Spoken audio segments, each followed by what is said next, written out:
Welcome to Solum 2.0 training video number 14. In this video, we're going to go into some of the more detailed aspects of the settings and setup of the Solum program. To access the settings program, click the toolbar settings thing on the home page. This will open the settings module where you'll see several tabs across the top of all the different parts of the program and settings available for each part of the program. Let's go through this to help you set up your Solum system.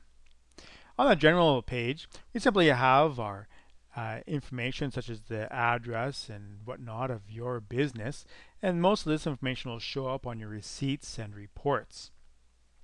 There's also information on when your operation is open, and a couple of things if you want to see the splash screen when the program starts up.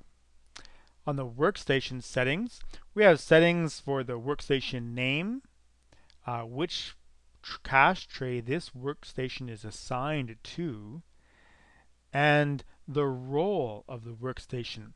Roles can be just doing returns and sales, or only doing cashier functions, or only doing shipping functions. When these roles are set, the computer program will not allow them to go outside of those modules. Or it can be set for full, which will allow it to operate all the different modules. Then there's a printer setting for the receipt printer, which receipts will print on. Should it be a laser printer or should it be a different printer? You might want to set this to a receipt printer such as this one here. Print preview is another option as to whether it will show on the screen a preview before it prints, or if you uncheck that, when you do a receipt, it will just print directly to the printer. You have an option of what message you want to show up at the end of the screen, if you want the receipt message.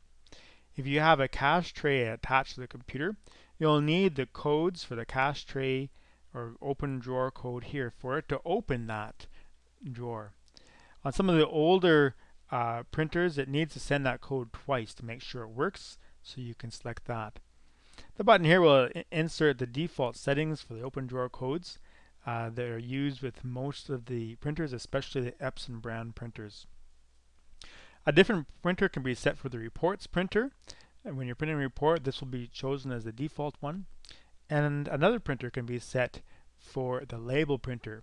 By default, we're using the Zebra LP2844 for the label printer. However, if you are printing labels, then you'll need the codes to go in here as to how you want it to show up. The system settings include a method of selecting product first in the numeric return screen, and that's for the backwards compatibility related to the Solum 1.0 program, and also an option to synchronize the date and time with the server. We recommend you use this synchronization, especially for all the computers in your network, because then all the computers will have the same time. If one or two computers' clock gets out of sync, the program will still run smooth if it's synchronized with the server time. In the Advanced tab, we have a few other interesting things. For example, the customer screen settings. This relates to the screen that is shown, or what will be shown on the second screen. The files and pictures that are shown will be in the folder selected here. You can change that folder by clicking Browse. Whether you want that customer screen to load automatically, there's an option for touchscreen mode and for full screen mode too, if you want to automatically fill the screen without leaving a border around the outside. There's also some security options here. Do you want to allow the unpay action? By default, this is enabled, but it can be disabled by checking it here. And the other thing is to ask for approval if you want to reclose or else unpay an order. This prompts it to make you log in again in order to do this function. On the Returns tab, we have a few items for the return screen. There's the numeric keypad on. If it's always on, will it be on the right side or the left side? If it's turned off, then you have to click it for it to come up. On the return screen, there's an extra button. It could either be a ticket button or it could be the quick cash out button. We demonstrated the quick cash out in video number 5, where we did a return with this button enabled. If it's set to print chit, it will print a little receipt for the customer if you have a receipt printer connected to the printer. And here you've got the option of including a barcode on that receipt that can be scanned by the cashier, or leaving that off if you don't have any barcode scanners.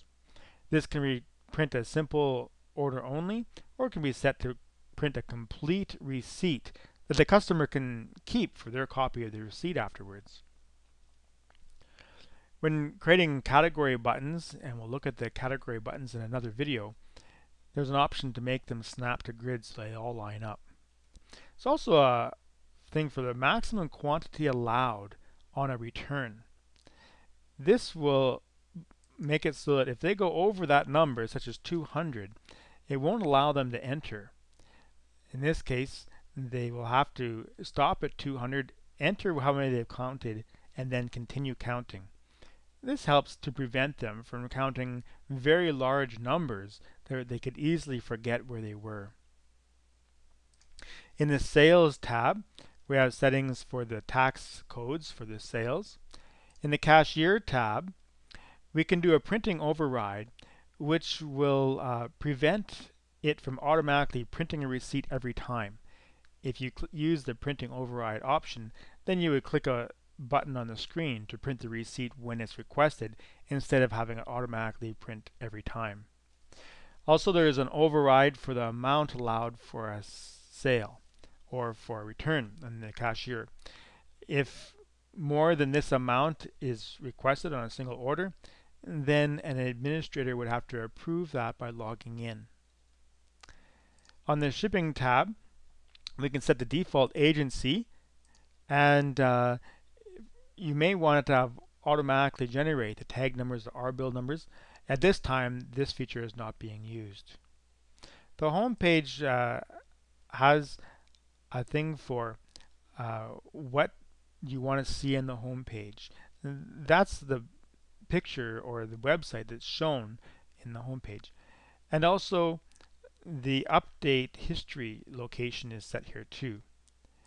The ABCRC tab, this is specific to the ABCRC orders, and on their R bill, there's a series of columns. Well, which container do you want to link to the columns? This is something that can be changed and set, and has been changed through time. Some have changed to a black bag instead of a white bag, and the variety of different things are here. Also, there's a simple way of installing the font that's used on the ABCRC bill of lading. This needs to be done at least once on every computer so that it prints properly on those forms. So that's the variety of different options available here on the settings screen in the Solum 2.0 POR system.